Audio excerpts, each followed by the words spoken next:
Ahmet Gözel.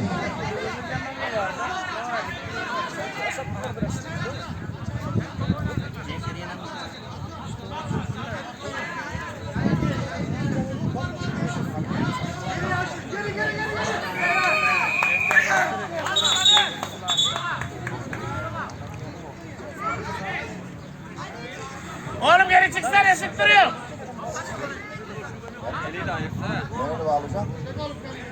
Geri git, geri çek. Metin geri çek, Metin. Doğukan. Puanlamaya gitme. Doğukan boyunduruk da çenen kapatıyor ondan. Koçum benim be. 2006 doğumlu çeyrek final müsabakaları.